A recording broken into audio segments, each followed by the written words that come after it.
Hi guys, today I'm going to be showing you how I made this nice pumpkin project for Halloween to make a book character. And this book character's name is Mercy Watson, and it came from the book Mercy Watson Goes for a Ride. There are lots of books from this series.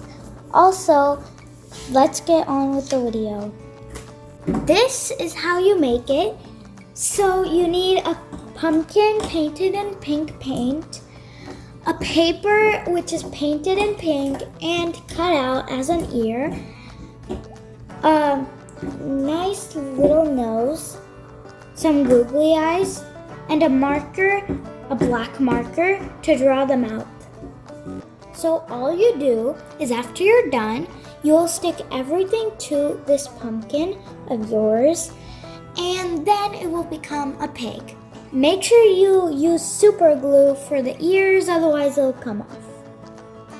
Okay, so this is my finished product, and the character name is Mercy Watson, and I stuck all the pieces together, and right now it looks amazing. You can do this at home. It's very easy to do. Bye. You can also make this character from Ninja Cowboy Bear.